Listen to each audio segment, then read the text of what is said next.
Dante Moretti was returning from a private business meeting at 2:17 in the morning when his convoy turned onto Old Cypress Road. It was a quiet road outside the city, used mostly by trucks during the day and almost empty after midnight.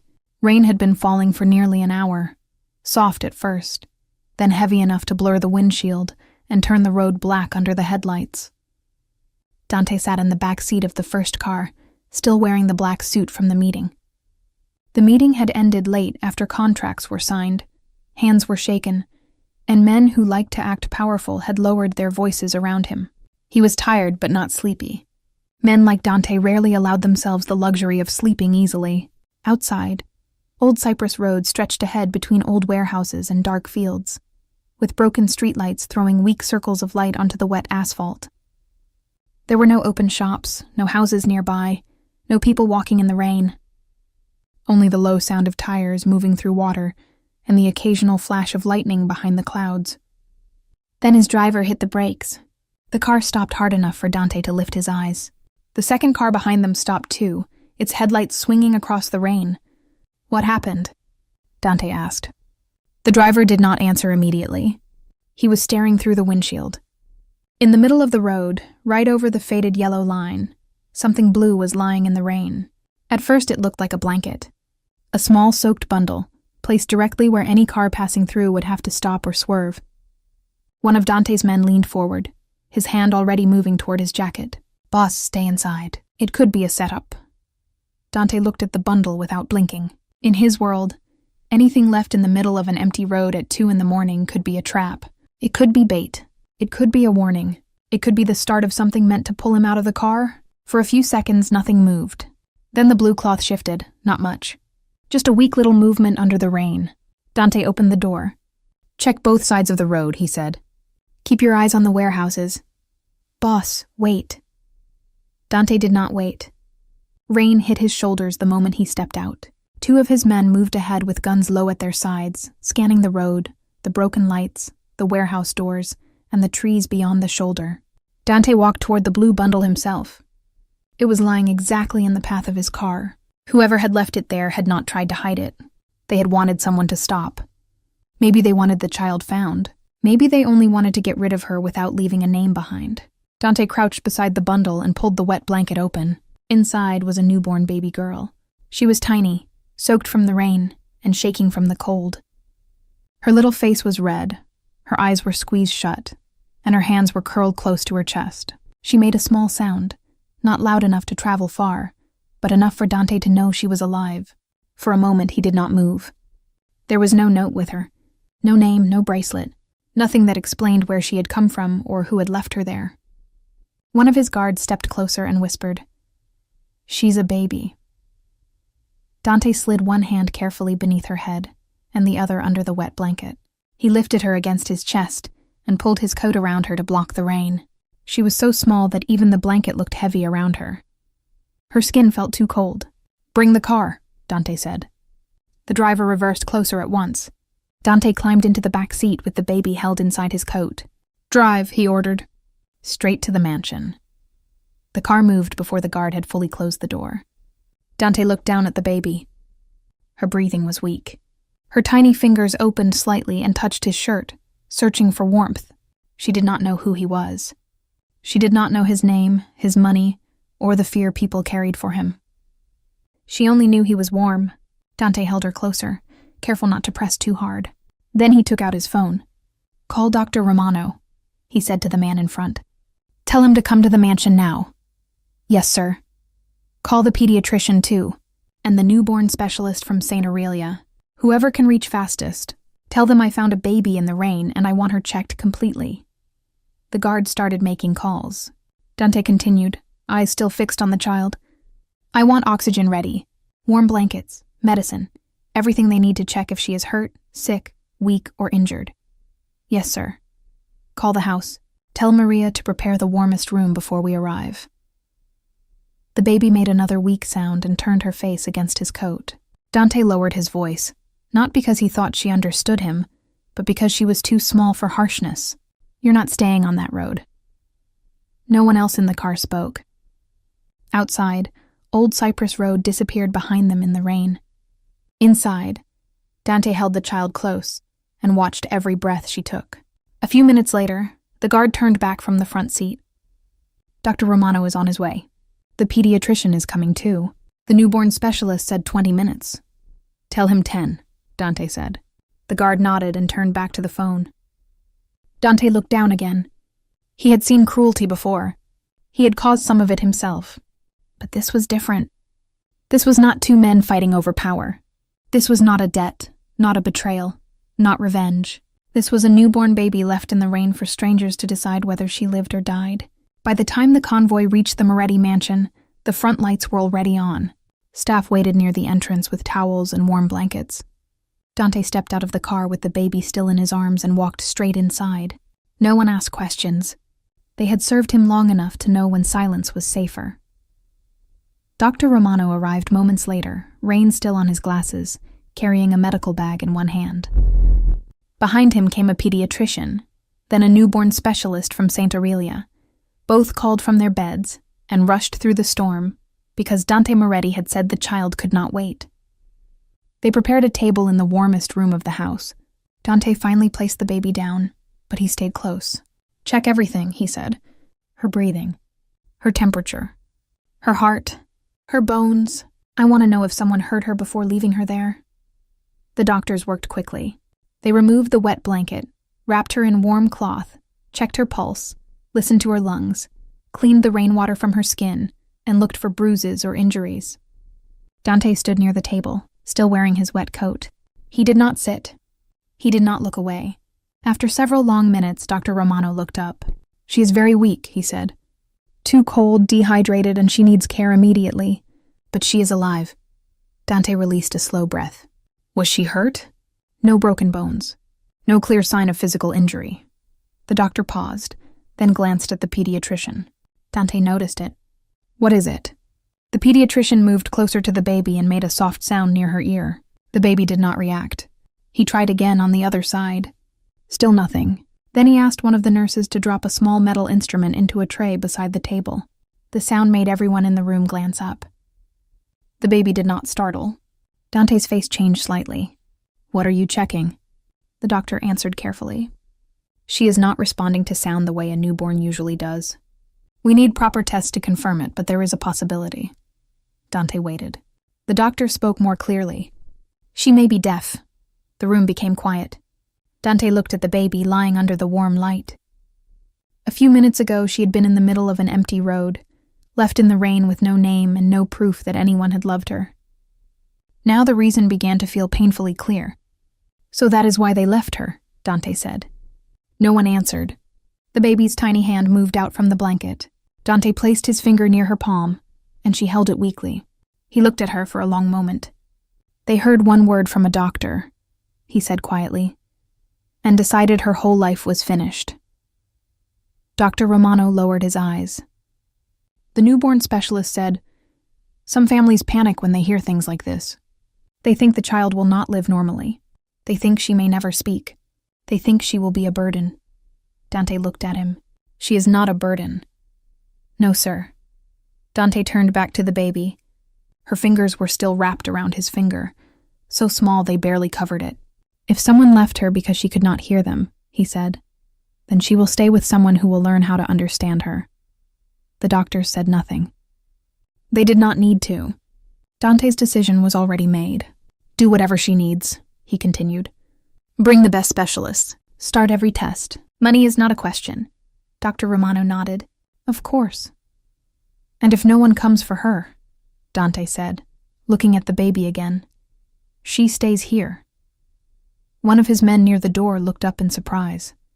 Sir? Dante did not raise his voice. She stays here. The doctor hesitated. There are legal procedures. Child services, reports, investigations. Then complete them, Dante said. But no one sends her somewhere cold. No one lets her become a file on a desk. Not tonight. He touched the baby's hand gently with his thumb. From tonight, she is my daughter. The room stayed silent for several seconds. Outside, rain continued tapping against the windows.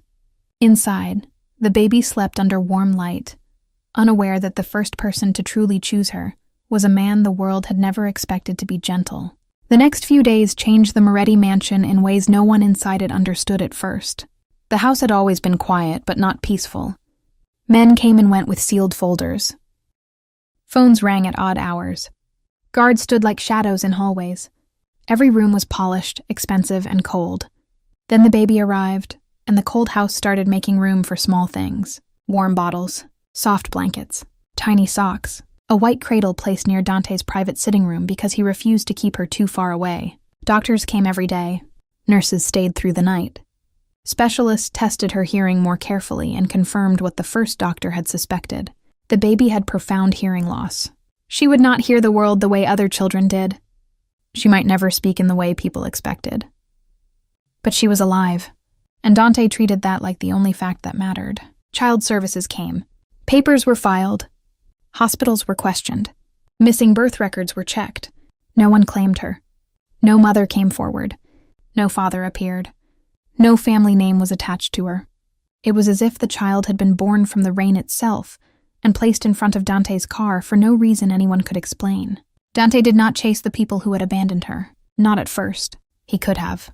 Everyone in the city knew he could find a man who owed him money from a single footprint.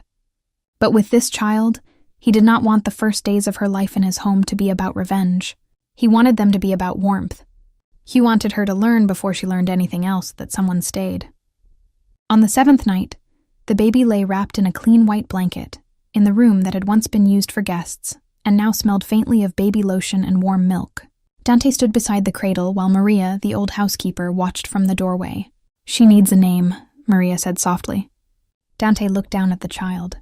Her eyes were open now, dark and calm, fixed on his face as if she knew him by shape rather than sound. "Luna," he said. Maria's expression softened. "Luna? I found her in the dark," Dante said. "She should have something bright." He reached into the cradle and let the baby's fingers curl around his thumb. "Luna Moretti." Maria crossed herself quietly, not because she feared the name, but because she understood what it meant. The child was not a guest anymore. She was not a rescued stranger. She was a Moretti. From that night onward, Dante began learning a language he had never imagined needing. The first word he learned was not power. It was not territory. It was not revenge. It was milk. Then sleep. Then safe. Then Papa. He sat at his desk late at night with business papers pushed to one side and sign language books open in front of him. His hands, used to giving orders with one small movement, struggled over gentle signs meant for a baby who could not hear his voice. At first, the staff whispered when they saw him practicing. Then they stopped whispering, because the first time Luna smiled at him after he signed safe, no one had the heart to laugh. Months passed. Luna grew. She learned faces before sounds, expressions before words, touch before voices. She knew Dante by the way he entered a room, by the shadow of his body near the cradle, by the warmth of his hand on her back. She learned that his face became calm when he looked at her. She learned that his hands were careful. She learned that if she cried without sound, he still came. Dante changed too, though no one said it openly. Meetings ended earlier. Men who came to the mansion with hard voices lowered them when they saw the small girl sleeping near the office. Guards who once carried only weapons began carrying stuffed animals, picture books, and pink hair clips, because Luna pointed at them once and smiled. The house that had felt like stone slowly learned to breathe around her. When Luna was 2, she began making signs back. Her first clear sign was not milk or sleep. It was Papa. Dante was standing near the window, speaking to one of his men, when Maria gasped from across the room. He turned and saw Luna sitting on the carpet, looking straight at him, her tiny hand touching her chin, then moving outward in the sign she had been practicing for days. Papa. Dante forgot what his man had been saying. He crossed the room slowly and knelt in front of her. Luna smiled, proud of herself, and signed again. Papa. Dante did not cry. Men like him were not taught how to cry in front of others, but he closed his hand around hers and stayed on the carpet for a long time, while the man at the door quietly looked away. By the time Luna turned 5, the city had learned 2 truths about Dante Moretti. The first was that he remained dangerous to anyone who crossed him. The second was that his daughter was the center of his world. Luna had soft dark hair, bright eyes, and a way of watching people that made them feel seen, even when she could not hear them. She did not speak. Not in the way most people expected, but her hands were full of words. She signed when she wanted water. She signed when she was tired. She signed when she was angry, happy, afraid, proud, or curious. Dante understood nearly all of it. If he missed something, Luna would roll her eyes in a way that made Maria laugh and then repeat the sign more slowly, as if teaching a stubborn student. Dante never treated her silence like emptiness. He treated it like a language the world was too lazy to learn. He took her to doctors, to specialists, to private tutors, but he never took her anywhere that made her feel like a problem. Still, the outside world had ways of hurting children without touching them. One afternoon, Dante took Luna to a private charity event at a hotel. It was supposed to be safe, quiet, controlled. Luna wore a pale blue dress and held Dante's hand as they walked through a room full of polished adults pretending not to stare. Near the dessert table, 2 women looked at Luna, signing to her father, and lowered their voices just enough to be cruel. "Poor thing," one of them whispered. "Beautiful child, but damaged." Luna did not hear the word, but she saw the woman's face. She saw the pity. Children understood faces long before adults remembered to hide them. She looked up at Dante and signed, "Damaged means what?" Dante's chest tightened. He looked at the women. He did not shout. He did not need to. "Damaged," he said quietly, "is when a person can look at a child and still choose cruelty." The women went pale. Luna watched his face, then looked down at her own hands. That night she was quieter than usual. She sat in Dante's office with her doll in her lap, not playing, not drawing, just staring at the carpet. Dante finished a call, then came to sit on the floor in front of her. He signed, "Sad?" Luna nodded. Then she signed, "Broken?" Dante felt something inside him twist. He signed back slowly, making sure every movement was clear. "Not broken." Luna looked at him. Her fingers trembled a little. "Then why leave me?"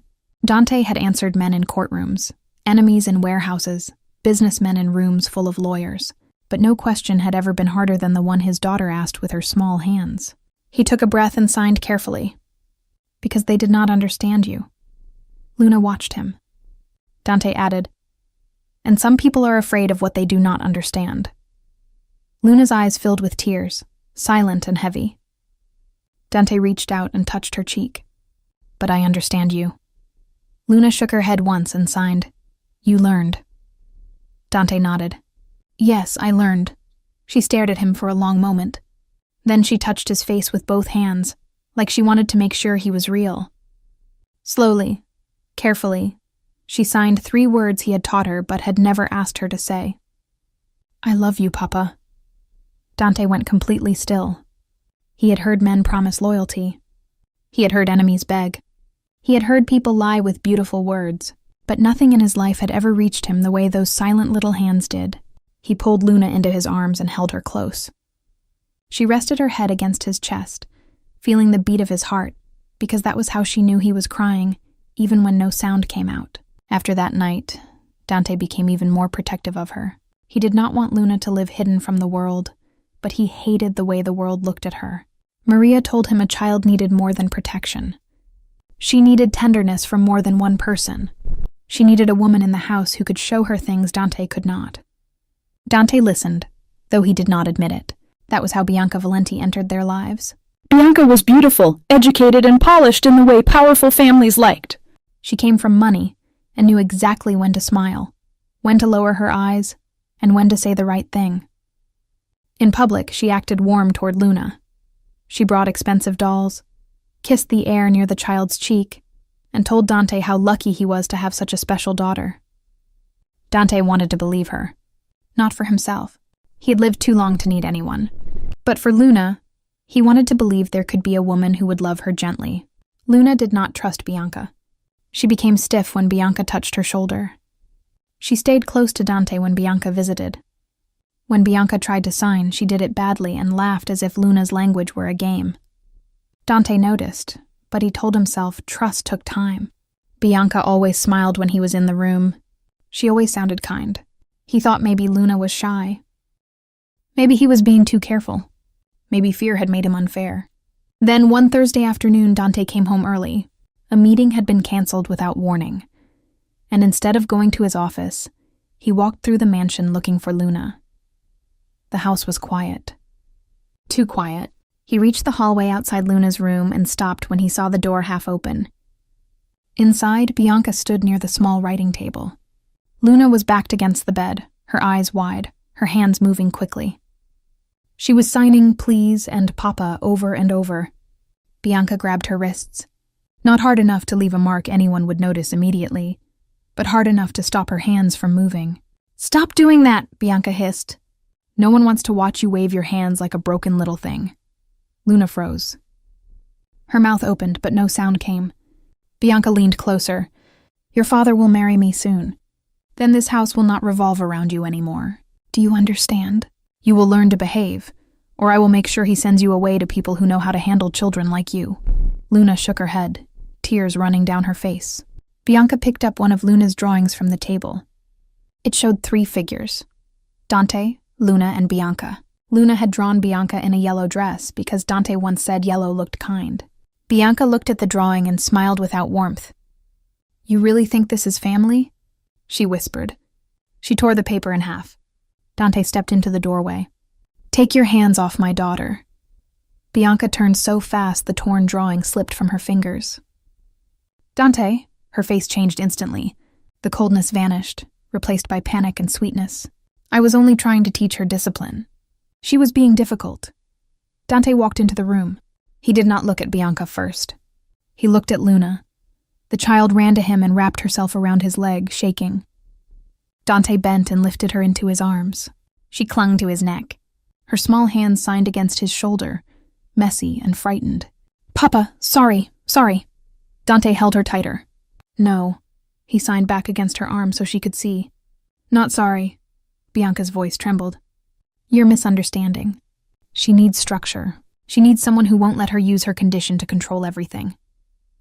Dante finally looked at her. "Her condition?" Bianca swallowed. "I didn't mean it like that." "Yes," Dante said quietly. "You did." Bianca took a step toward him. "Dante, please. I love you. I wanted to be a good wife to you." "A good wife to me," Dante said, "would not make my daughter afraid to use the only voice she has." Bianca's eyes filled with tears, but Dante could no longer tell if they were real. "I made a mistake." "No," Dante said. "You showed me the truth." He looked down at the torn drawing on the floor, then at Luna's shaking hands. "A woman who silences my daughter will never stand beside me." Bianca's face went pale. "You're ending our engagement over this?" Dante's answer came without hesitation.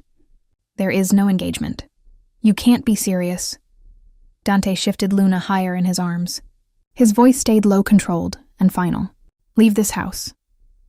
Bianca looked at the guards in the hallway, then back at Dante. For a moment, anger flashed through the beauty she had worn so carefully. "You will regret choosing a broken child over a real woman." The room went still. Dante's eyes changed. Bianca seemed to understand, too late, that she had said the one thing she could never take back. "Get out," Dante said. This time no one waited. Maria came in and took the torn drawing from the floor while the guards escorted Bianca out. Dante sat on Luna's bed with his daughter in his arms until her trembling slowed. Luna touched his face. Her eyes were still wet. She signed, "Bianca angry because Luna bad?" Dante shook his head. "No." Luna looked at the door. "Bianca hate Luna?" Dante did not want to lie to her. He did not want to teach her that cruelty was confusion, or that hatred was love wearing the wrong face. So he signed the truth gently. "Bianca does not know how to love you." Luna looked down. Dante lifted her chin with one finger. "That is her fault, not yours." Luna watched his hands, then slowly signed, "Papa, stay?" Dante signed back without pause. "Always." She curled into his chest and closed her eyes. Dante held her and looked at the door where Bianca had disappeared. He had once thought the rain was the worst place Luna had ever been left. Now he understood there were other kinds of cold. Some people did not leave children on roads. Some people stood inside warm rooms and still made them feel unwanted. That night, Dante sat beside Luna until she fell asleep, one hand resting lightly near hers, so she would wake knowing he was still there. Outside her room, Maria waited quietly. "She will heal," Maria said softly. Dante looked through the open door at his daughter. She should never have had to. Maria did not argue. No one in that house could. After Bianca, Dante changed again. He did not become louder or crueler. He became closed. He canceled every introduction his advisors suggested. He refused every family that hinted their daughters would make suitable wives. When people told him Luna needed a mother figure, he gave them a look that ended the conversation. He had seen what happened when he trusted the wrong softness. He would not risk Luna's heart again. Luna remained his whole world. He took her to her lessons. He practiced signs with her every night. He learned how to braid her hair badly, then better. He sat through silent tea parties with dolls lined up like business partners. He let her place stickers on his phone, his folders, once even on the sleeve of his black coat before an important meeting. Men who feared him learned to check their chairs before sitting because Luna liked hiding tiny toy animals around the mansion. Life went on, but Dante kept the doors around his daughter's heart guarded more tightly than ever. He had saved Luna from the rain once. Then he had saved her from Bianca. After that, he promised himself no woman would come near his daughter unless she proved, without asking, that Luna was not something to tolerate. She was someone to love, and Dante Moretti no longer believed such a woman existed. Months passed after Bianca left the Moretti mansion, but the damage she had done stayed longer than anyone expected. Luna smiled again, played again, and signed again, but sometimes her hands slowed when a new woman entered the room.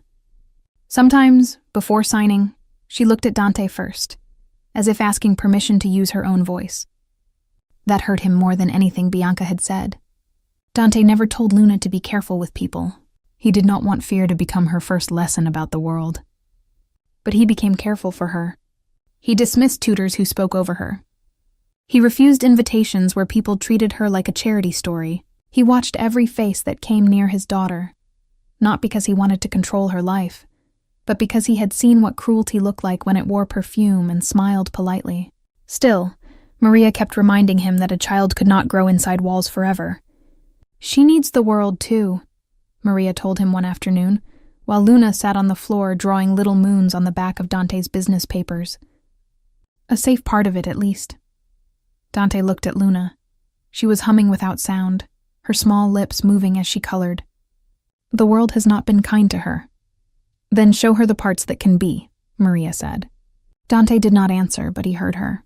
2 weeks later, he took Luna to Bella Vita, a quiet Italian restaurant near the old theater district. It was not the loudest place in the city, not the most crowded, and Dante owned half the building through one of his companies, which made the security easier. He chose a table near the back, away from the main entrance, but close enough that Luna could see the room. Luna wore a soft cream dress, her dark hair tied with a blue ribbon she had chosen herself.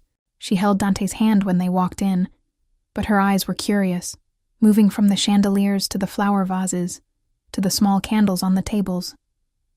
Dante noticed everything she noticed. He always did. The staff became nervous the moment they recognized him.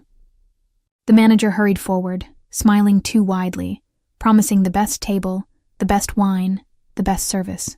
Dante did not care about any of that. He only watched Luna.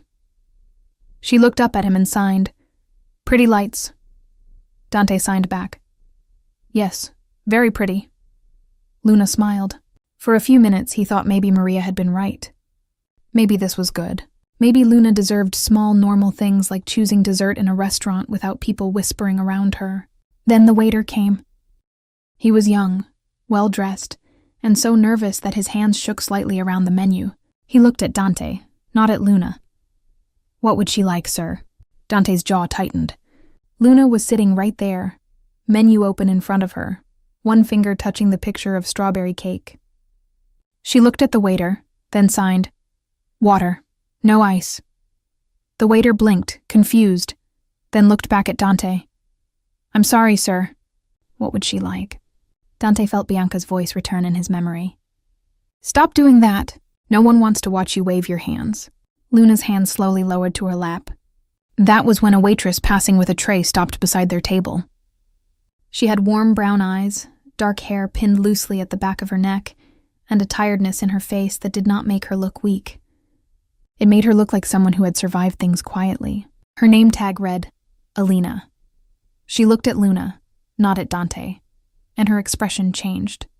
Not pity, not discomfort, recognition.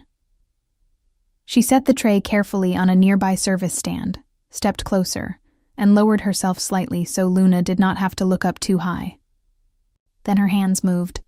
"Would you like water with ice or without ice?" Luna froze. Her eyes widened. She looked at Alina's hands, then at her face, as if she did not trust what she had just seen. Slowly, Luna signed, "You understand me." Alina smiled and signed back, perfectly. For one breath, the whole table went still. Then Luna's face lit up in a way Dante had not seen in a public place for months. She sat straighter and signed quickly, "No ice, and strawberry cake. But Papa says dinner first." Alina's smile grew. "Papa is probably right, but strawberry cake is important too." Luna giggled without sound, covering her mouth with both hands. Dante stared at Alina. He had paid doctors, specialists, private teachers, and therapists. He had built Luna a world where she could be understood. But this waitress had done something money had never been able to buy from strangers. She had seen Luna first. Not the silence. Not the disability. Not the powerful father sitting beside her. Luna. The waiter looked embarrassed. "Alina, I can handle the table." Alina did not look away from Luna. "She already told me what she wants." Then she finally looked at Dante. "Sir, would you like me to take the full order?" Dante studied her carefully. "You know sign language." "Yes. Why?" Her face remained calm, but something small passed through her eyes. "Because silence does not mean a child has nothing to say." Dante did not respond immediately. Luna tugged gently on his sleeve and signed, "She sees my words." Dante looked down at his daughter, then back at Alina. "Then you will serve our table." The manager rushed over, worried that something had gone wrong, but Dante lifted one hand and stopped him before he could speak. "She stays." Alina took their order, but she did more than that. She asked Luna if the candle bothered her eyes. She asked if she liked pasta shapes or smooth soup. She told Luna the strawberry cake had little white chocolate curls on top, and signed secret when she admitted the kitchen sometimes saved the biggest slice for kind customers. Luna watched every movement of her hands with open wonder. When Alina walked away, Luna turned to Dante and signed, "Can she come back?" Dante signed, "She works here." Luna signed, "Still, come back." Dante looked across the restaurant where Alina was filling water glasses at another table. He did not trust easily, not anymore, but he could not ignore what he had seen. The woman had not tried to impress him. She had not trembled because of his name. She had simply spoken to his daughter in the only language that made Luna feel fully present. After dinner, when Luna had eaten half her strawberry cake and saved the other half for tomorrow Luna, Dante asked Maria's driver to take Luna to the car for a moment. Luna resisted until Dante signed, "I will only speak with Alina, then we go home." Luna looked at Alina, then signed, "Thank you for seeing my words." Alina's face softened. She signed back, "Your words are beautiful." Luna smiled all the way to the door. Dante waited until she was outside before turning to Alina. "How did you learn?" Alina folded her hands in front of her apron. "My old neighborhood had a center for deaf children. I volunteered there." "That is not the whole answer." Her lips pressed together for a moment. "No, it is not." Dante waited. He was good at silence. Alina looked toward the window where Luna was visible through the glass, sitting in the car beside Maria, still holding her cake box. "I learned because once I lost someone before I got to know what her voice would have been." Dante's expression changed slightly. "A child?" Alina looked back at him. "My daughter. They told me she died the night she was born." The words were soft, but they were not casual. They carried years. Dante did not ask more. Something in Alina's face told him the wound was not open for strangers. "Your husband?" he asked carefully. Alina gave a small smile that held no happiness. "Left before I could even heal. He said he could not live in a house that reminded him of loss." Dante's eyes darkened. "He left you after losing a child." "Some men only want women who give them perfect lives." She looked away, embarrassed by how much she had said. I'm sorry. That is not something I usually tell customers. I am not most customers. No, Alina said quietly. I noticed. Dante almost smiled, but not quite. My daughter needs someone who understands her. Not only as a teacher, as a person. Alina stiffened. Mr. Moretti, I have a job. I can pay you more than this restaurant ever will. That is not what I meant. Dante respected that. He had expected fear, greed, or flattery. Alina gave him none of those. Then tell me what you meant. I meant I do not enter worlds I do not understand just because a powerful man opens the door. Dante looked at her for a long moment. Then he nodded. Fair. Alina seemed surprised. Fair? You can say no. Can I? Yes. He glanced toward the car. But Luna will ask about you tomorrow. And the day after. Alina's face softened again despite herself. She is a sweet child. She is more than sweet. I know, Alina said. That is why I noticed her. Dante pulled a card from inside his coat and placed it on the table. If you decide to come, call this number. 1 hour a day. Public room. Maria will be present. You can leave whenever you choose. Alina looked at the card, then at him. You make it sound very safe. For you it will be. And for Luna? Dante's answer came without hesitation. Luna is the reason I am asking. Alina did not take the card at first. Then she picked it up and held it carefully, as if it weighed more than paper. 2 days passed before she called. Luna asked about her 12 times. On the third afternoon, Alina arrived at the Moretti mansion wearing a simple gray coat and carrying a canvas bag filled with children's books, colored cards, and handmade picture signs. She paused at the entrance when the gates opened, and Dante saw the hesitation on her face. He could not blame her. The mansion did not look like a place where soft things survived. Then Luna came running across the entrance hall. She stopped just before Alina and signed, "You came back." Alina's nervousness disappeared. She knelt and signed, "You asked me to." Luna looked at Dante with pure joy, then back at Alina. That first lesson lasted 1 hour. By the end of it, Luna had learned 3 new emotion signs: frustrated, proud, and lonely. Dante stood near the doorway, pretending to read a message on his phone while watching every second. Alina did not treat Luna like glass. She did not overpraise her for simple things. She corrected her gently, laughed with her, waited for her, challenged her. When Luna got a sign wrong, Alina did not speak over her. She simply repeated it until Luna understood. It was the kind of patience Dante had tried to buy and rarely found. Over the next weeks, Alina became part of Luna's routine. She came in the afternoons after her restaurant shift changed. Sometimes she taught at the table, sometimes in the garden, sometimes on the library floor with cards spread around them and Luna sitting cross-legged beside her. She taught Luna signs for emotions Dante had not known how to explain well: afraid, safe, angry, proud, embarrassed, brave, home. Luna absorbed them quickly, as if she had been waiting for someone to hand her names for things she had always felt. One evening, after Alina taught her the sign for lonely, Luna became quiet. Alina noticed immediately. Lonely? She signed. Luna nodded. Before Alina. Alina's eyes filled, but she smiled gently. And now? Luna looked toward the doorway where Dante stood. Then she signed, Papa, Alina, less lonely. Dante turned away before they could see his face. He had heard many things in his life that should have moved him. Apologies, promises, confessions, but his daughter saying she felt less lonely because one woman had entered. Their house did something to him he was not prepared for. Alina had her own quiet wounds. Dante saw them in small moments. She paused too long near Luna's baby photos. She looked away when Maria folded tiny clothes Luna had outgrown.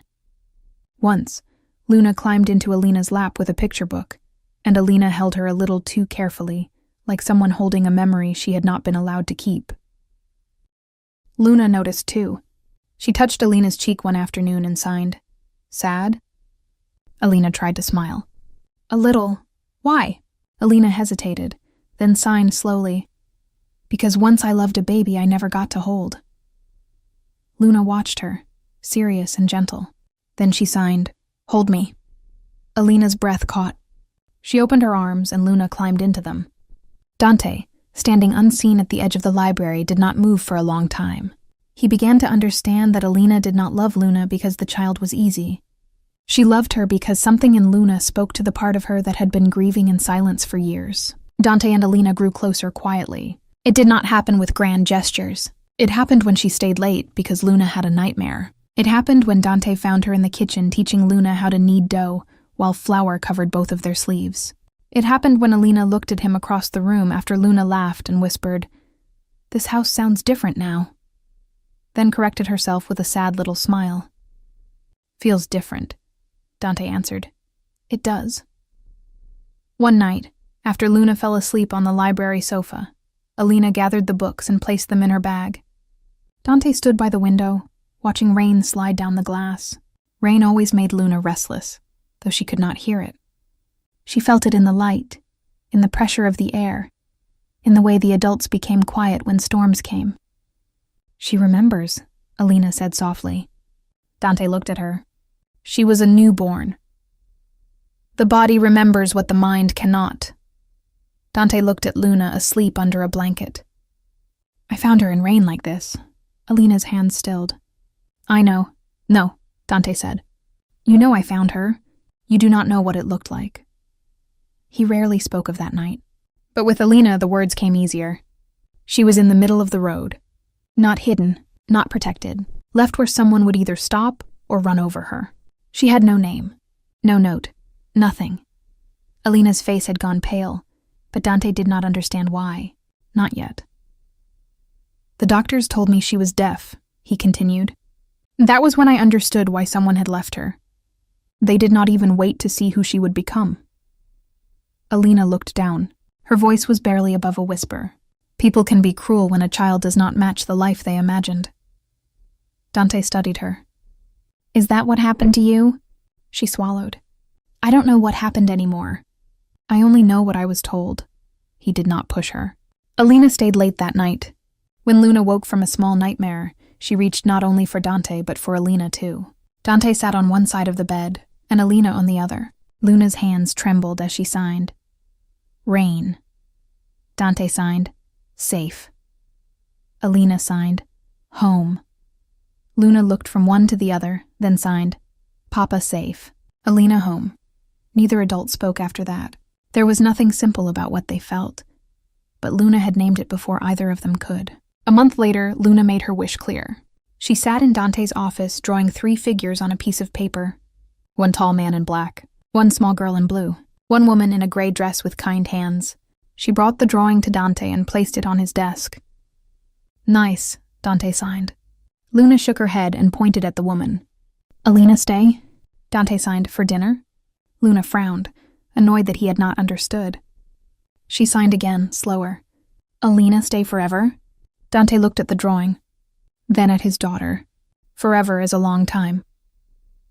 Luna signed, "Good." That night, Dante asked Alina to walk with him in the garden after Luna slept. The guards kept their distance. The air was cool, and the lights along the stone path were soft. Alina wrapped her coat around herself and looked nervous. "If this is about Luna asking me to stay forever, she already told me she asked you." Dante almost laughed. "Of course she did. She is very direct. She gets that from me." Alina smiled, then looked away. "Dante, I love her. You know that. But staying forever is not a small thing." "I know. Your world is not simple." "No. And you are not simple." "No," he said again. "But Luna is." Alina looked at him. Dante continued, "She loves who makes her feel safe. She trusts who sees her. She has chosen you in the way children choose, without strategy, without fear, without asking what anyone can gain." Alina's eyes softened. "And you?" Dante was quiet for a moment. "I have spent years protecting my daughter from people who wanted to pity her, use her, fix her, or silence her. Then you came into a restaurant and asked her if she wanted ice in her water." Alina gave a shaky little laugh, tears already in her eyes. That was not very romantic. "It was to me." She looked down, overwhelmed. Dante stepped closer but did not touch her. I am not asking you to enter my life because it is easy. It is not. I am asking because this house has been warmer since you walked into it. My daughter smiles differently because of you. And He stopped, not because he did not know what he felt, but because he was not used to saying such things. Alina finished softly. And you? And I trust you with the only heart I have. Alina's tears fell then. Dante reached out slowly, giving her time to pull away. She did not. He touched her cheek with the back of his fingers. Marry me, Alina. She closed her eyes. I am afraid. So am I. That made her open her eyes. Dante Moretti admitting fear sounded impossible, but there it was. Honest, simple, human. I am afraid of losing what you have brought into this house, he said. I am afraid of Luna being hurt again. I am afraid you will wake up one day and decide my world is too much. Alina whispered. And if I stay? Then you stay as family, not as a tutor, not as someone I pay, as mine, as hers, as yourself. Alina looked through the garden windows toward the room where Luna slept. Then she looked back at Dante. I loved a daughter once and lost her. Her voice broke. I don't know if my heart knows how to survive loving another child. Dante answered gently. Maybe Luna is not asking you to survive it. Maybe she is asking you to live again. Alina cried quietly then, and Dante held her without asking anything more. Her answer came the next morning. Luna sat at breakfast, suspiciously watching both adults. Alina knelt beside her chair and signed. If you still want me to stay, I will. Luna stared. Then her hands flew so fast that Dante had to sign, slow down. Luna signed again, shaking with happiness. Forever? Alina nodded. Forever. Luna threw herself into Alina's arms, then reached for Dante too, pulling him down until all three were caught in an awkward, laughing embrace beside the breakfast table. The wedding was private. No grand church, no city full of guests, just a small ceremony in the garden with Maria crying into a handkerchief, a few trusted men standing awkwardly in suits, and Luna, in a pale blue dress, holding flowers she kept forgetting to throw because she was too busy watching Alina. When the vows ended, Luna walked between Dante and Alina, took both of their hands and signed, Family! Alina knelt in front of her, unable to hide her tears. Luna touched Alina's face and signed, Almost Mama? Alina's lips trembled. She signed back, Only if your heart wants that. Luna did not hesitate. My heart knows. Dante looked away for a moment, but Maria saw his eyes and smiled through her own tears. For a few weeks, happiness settled over the mansion so gently that no one wanted to question it. Alina moved into the east wing at first, then slowly, naturally, into the rooms where Luna spent most of her time. Luna began leaving drawings on Alina's pillow. Dante began coming home earlier without pretending there was a business reason. The house no longer felt like a fortress with a child inside it. It felt like a home being built one ordinary day at a time. Then Alina found the blue blanket. It happened on a rainy afternoon. Luna was at her therapy lesson with Maria, and Dante was in his study taking a call. Alina had been helping organize Luna's closet because the child had grown out of half her clothes, but refused to let anyone move anything without proper goodbyes. On the top shelf, behind a box of old baby shoes and folded nursery cloths, Alina found a wooden memory box. She did not mean to open something private, but the lid was already loose, and when she moved it, a corner of faded blue fabric slipped out. The color left her face before she touched it. Some memories do not return slowly. They arrive whole. The hospital room, her weak body, the smell of antiseptic, the small blanket she had sewn during her last month of pregnancy, because she could not afford expensive things, but wanted her daughter to have something made by her hands. Blue cloth, tiny moon stitched in one corner. Alina reached into the box with shaking fingers and pulled out the blanket. It was clean now, carefully preserved, but she knew it. Her knees almost gave out. In the corner, slightly faded but still visible, was the small hand-stitched moon. Beneath it, almost hidden in the thread, were two tiny letters. A.R. Alina Rossetti. No, she whispered. Dante found her there minutes later, standing in Luna's room with the blanket pressed to her chest and no color in her face. His call ended the moment he saw her. Alina? She looked at him like she was seeing him through water. "Where did you get this?" Dante's eyes moved to the blanket. Something inside him tightened. "It was with Luna the night I found her." Alina shook her head. "No." Dante stepped closer. "Alina." Her fingers gripped the fabric harder. "I made this." The room went silent. Dante did not move. Alina touched the stitched moon with one trembling finger. "I made this for my daughter before she was born. I stitched this moon because I used to call her my little moon when she moved at night." Dante felt the air change around him. "Your daughter." Alina looked at him, tears filling her eyes too quickly to stop. "They told me she died." For a moment, neither of them spoke. The sound of rain against the window filled the room. Dante looked at the blanket, then toward the hallway where Luna's laughter could faintly be felt more than heard as she played downstairs with Maria. "Alina," he said carefully. "Are you sure?" She almost laughed, but it broke into a sob. A mother knows the things she made for her child.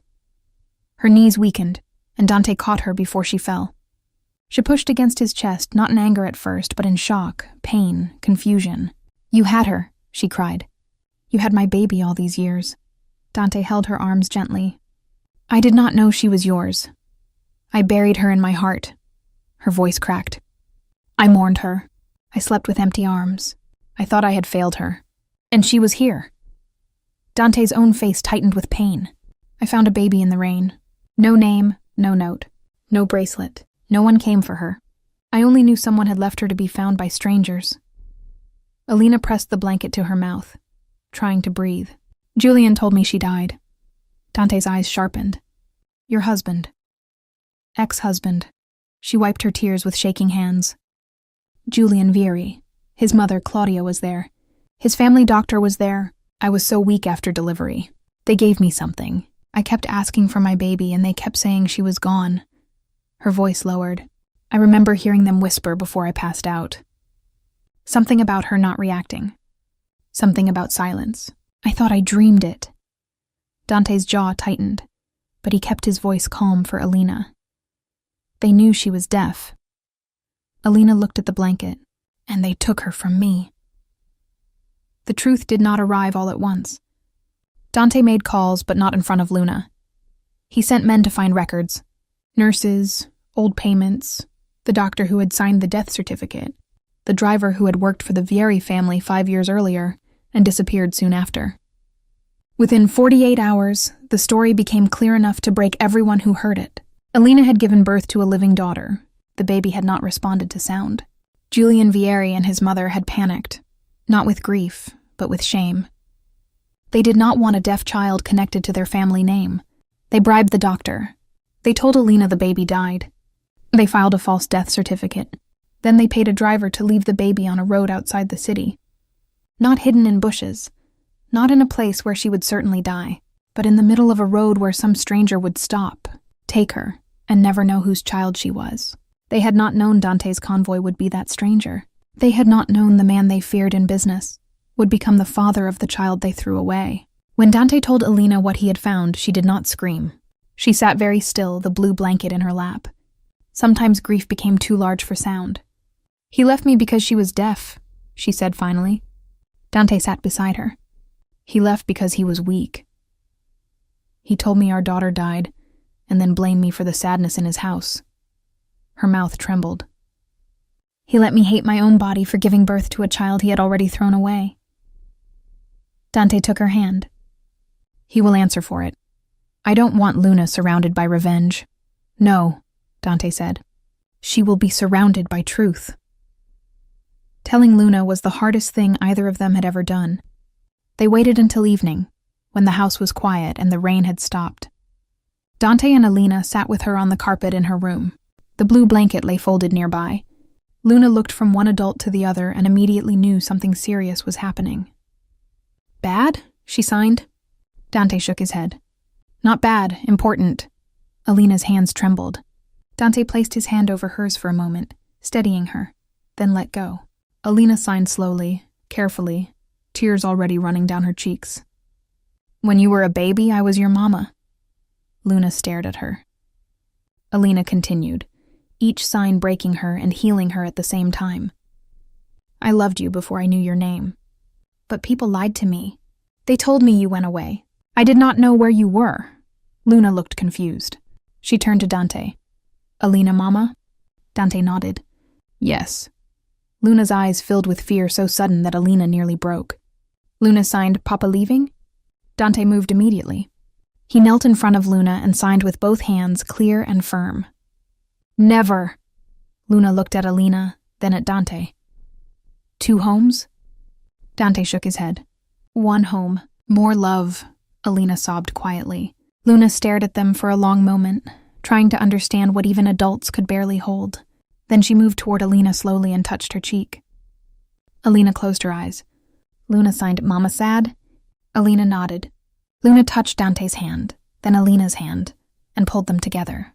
She placed her own small hands over theirs. Then she signed, carefully and clearly, "Papa, Mama, home." Alina broke completely then, pulling Luna into her arms. Luna held her back, confused by the depth of her mother's crying, but not afraid of it. Dante wrapped both of them in his arms and lowered his head. For the first time since the night on Old Cypress Road, he allowed himself to think that maybe Luna had not only been found by him, maybe she had been leading them all back to one another. The Vieri family tried to deny everything. Julian arrived at Dante's office 3 days later with lawyers, arrogance, and the same polished cruelty that had once convinced Alina she was the broken one. Claudia Vieri came with him, dressed in black pearls and cold perfume, looking more offended than ashamed. "This is an absurd accusation," Julian said. "Alina was unstable after the birth. She imagined things." Alina stood beside Dante, pale but steady. Luna was not in the room. Dante had refused to let her be used as a weapon in adult lies. Dante placed the blue blanket on the table, then the false death certificate, then the payment records, then the signed statement from the nurse who had been paid to keep Alina sedated. Then a video confession from the driver, now old and terrified, admitting where he had left the baby and who had paid him. Julian's face changed with each piece of proof. Claudia's lips tightened. "You don't understand what families like ours face," she said coldly. "A child like that would have ruined everything." Alina flinched, but she did not look away. Dante's voice was low. "A child like that?" Claudia lifted her chin. "A deaf girl. A mute child. The pity, the questions, the shame. We made a difficult choice." Dante looked at Julian. "And you let your wife mourn a living child?" Julian swallowed. "I did what was necessary." Alina stepped forward before Dante could answer. Her voice shook, but it did not break. "No, you did what was easy. You threw away our daughter and called it necessary because you were too small to love someone who needed more from you." Julian looked away first. That was all Dante needed to see. The legal process that followed was quiet but complete. Dante did not start a war. He did not need one. He used documents, witnesses, lawyers, and the kind of pressure powerful families understood. The false death certificate was exposed. The doctor lost his license and faced charges. Julian and Claudia lost their reputation, their charity positions, their access to the circles they had tried so hard to impress. Alina was legally recognized as Luna's biological mother. Dante remained Luna's legal father by adoption and by every truth that mattered. When a reporter later asked Dante if he felt betrayed raising another man's child, Dante looked at him for so long the man forgot his next question. "She was never another man's child," Dante said. "She was mine from the night I chose her." He did not say more. He did not need to. 1 year later, the building that had once been an unused Moretti property near the river opened with a new name above its doors.